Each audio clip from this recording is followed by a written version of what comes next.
our world is this incredible, sometimes overwhelming mix of people and places, right? So, from a single dot on a map all the way up to the entire planet, how do we even begin to wrap our heads around all of it? Well, that's exactly what we're going to dive into. I mean, just look at this. On one side, you've got a quiet home, totally serene, nestled by a lake. And on the other, a massive city of glass and steel. These aren't just pictures, they're completely different worlds. So you have to wonder, what connects the people living in these two places? What are their stories, their histories, and what kind of future are they building? And these scenes, they're really just a magnifying glass for much, much bigger questions. How do we make sense of a world that's dealing with conflict, social tensions, and huge environmental challenges? And maybe more importantly, how does a life lived in that small house connect to the problems facing our entire planet? Okay, so before we can start finding any answers, we've got to make sure we're asking the right questions. And that brings us to our world of questions, where we look at the frameworks we use to understand everything. It's kind of a strange time to be alive, isn't it? We're seeing all this incredible technological progress that changes our lives literally every single day. But at the same time, we're facing some of the biggest challenges humanity has ever seen. The key thing to remember is this: we have all the potential for a better future, but first, we really need to understand the present. So, what's the right tool for this massive job? Well, to understand human societies, we turn to a very specific discipline. Let's open up the Social Science Toolkit. At its heart, social science isn't just about digging through the past. It's about using all that knowledge to figure out what's happening right now, so that we can be the ones to actively build a better tomorrow. To help us get a handle on all this, social science gives us 5 key lenses to look through.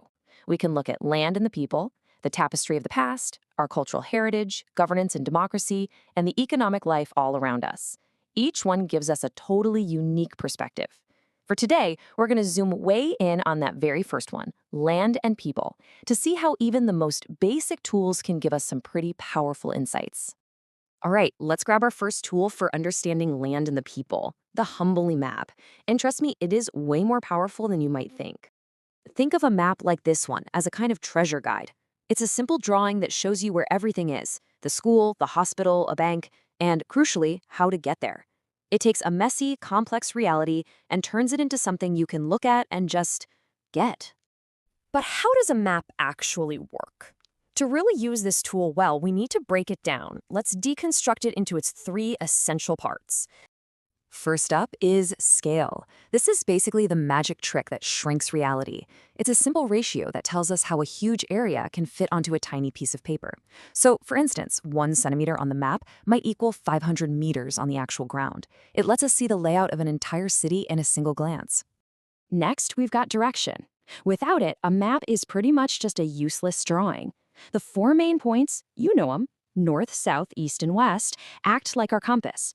They give the map a fixed orientation so we can actually navigate from one spot to another.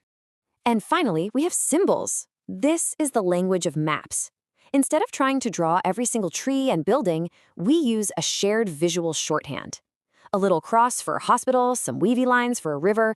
These simple icons let maps pack in a ton of information in a really clean and efficient way.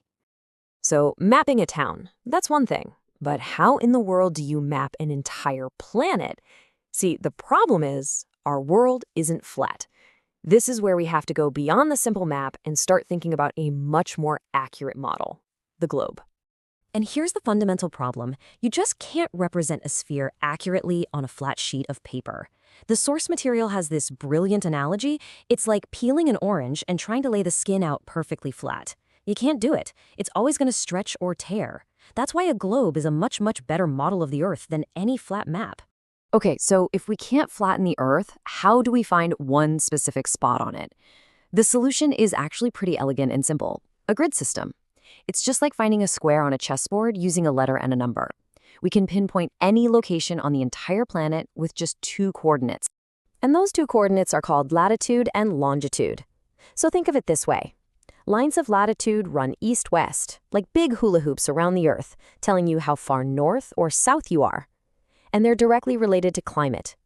Then you have lines of longitude, which run north-south, from pole to pole, telling you how far east or west you are. And get this is the really cool part. Longitude is all about time. And here it is, the big payoff. With just those two numbers, a latitude and a longitude, you have a unique address for any single point on the entire planet. Boom. So a city like Delhi isn't just over there, it can be pinpointed exactly at 29 degrees north and 77 degrees east. We've gone from a vague idea to a precise location.